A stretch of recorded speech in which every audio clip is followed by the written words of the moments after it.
Hey, what's up? This is Lou from Palisades, and you're watching SoundlinkTV. Don't know just what we'll find, so hold me down and look inside. Today we're out of time, so brace. What is up? This is Trent with SoundlinkTV with Lou from Palisades. How you doing? Good, man. How are you? Pretty good. This is like our third one doing this. I don't know if you remember. I don't know if you remember that. I absolutely do. Absolutely do. Yeah. Awesome, man. So how you guys doing? I mean, you're on Rebellion today. You're on tour. You're going on tour right after this interview, I think, too. So like, how's all this madness been treating you? Dude, madness is a good way to describe it for sure, man.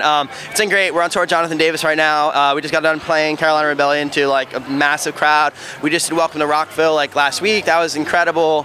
Everything's been going amazing. Shout out to Danny Wimmer for throwing the festivals and Clay. It's awesome. Thanks for having us. Yeah, no, you guys are one of those bands, you know, like a lot of these bands who have started off, you know, in like the whole like scene, the Warped Tour scene and stuff. Now you're like playing these big festivals. You have a song on the radio, rock radio, playing along bands like Jonathan Davis and all that. So like, what's that experience been like? Did you think you'd ever get to this point?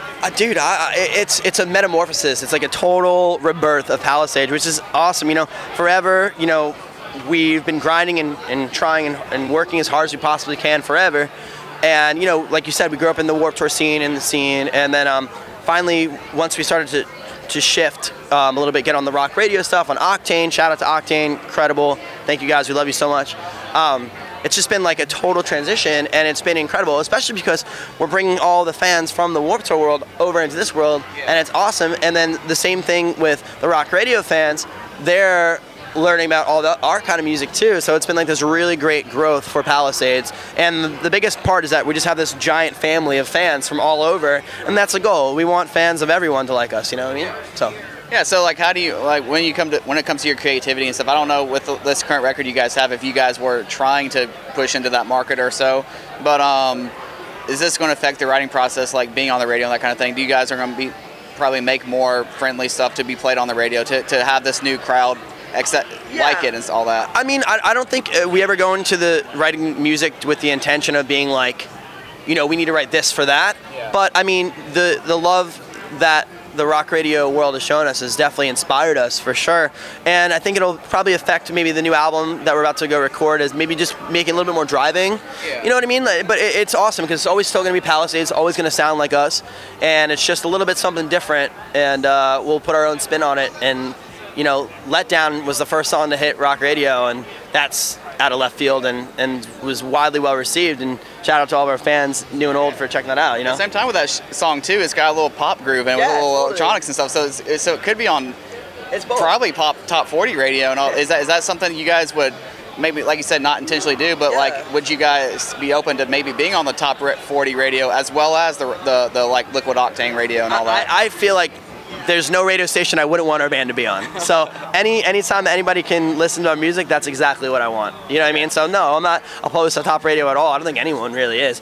And we just want to get our music out to the most amount of people that we can, and the most people that will feel affected by our music emotionally that we can. So okay. So you just mentioned you're going out with Jonathan Davis and everything. So like, obviously he's from this whole, you know, other side, got massive following. So what do you guys bring into the table for that crowd and everything who may not know you guys? And because it's two completely different styles and everything, and so like you guys still do some of the breakdowns and the screaming and all that. So some of these, you know, some of these people may not be too into that themselves. It's been honestly great though. Like, it's been really accepting. You know, Jonathan's doing his own thing now, his solo thing aside from Korn, so it sounds a little bit different than Korn stuff. But it's really, really good. Incredible album he just put out. You got to go check it out. But the fans of Korn and the fans of Jonathan Davis have been incredible. Like, it's so cool because I feel like we're this like refreshing breath of fresh air that maybe they've never heard anybody that sound like us before. And it's funny because they'll kind of like try to say like, oh man, you remind me of like Chino from Deftones, or you remind me of like Chester from Linkin Park, and all these things. But he's like, but there's something about you guys that's just, and I'm like, yeah, we're just Palisades, and like, love it, man. And the best compliment that I've been receiving, that all of us are receiving lately, is that they just say like, yo, you're the future, and like, that's the best compliment in the world to me. Yeah, it really is, because, you know, if you listen to it, you know, even like, you know, bands like Icy Stars have gone, you know, more into the electronic side, while you guys have gone into the more like rock side.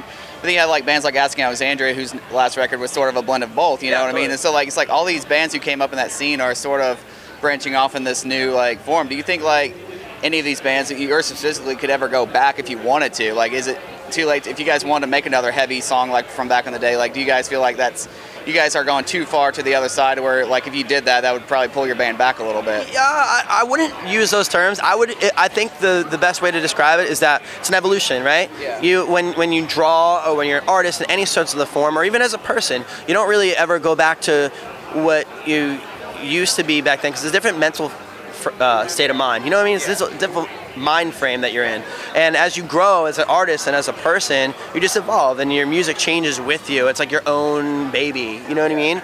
And so I don't know about necessarily going back to that. I think music is just a living, breathing thing that constantly evolves forward, you know, and rather than backwards. So. Okay. Yeah. All right. So after this tour, Jonathan, so what do you guys have lined up for the summer and the fall that you can talk about? You mentioned rating and everything. Yeah, yeah. So what can you talk about that and all that stuff? Yeah, so we're going to the studio with the legend himself, Howard Benson, to record the next album. Oh, nice. Very, very excited about that. We're gonna, as soon as the tour's over, we're going right to the studio to record with him.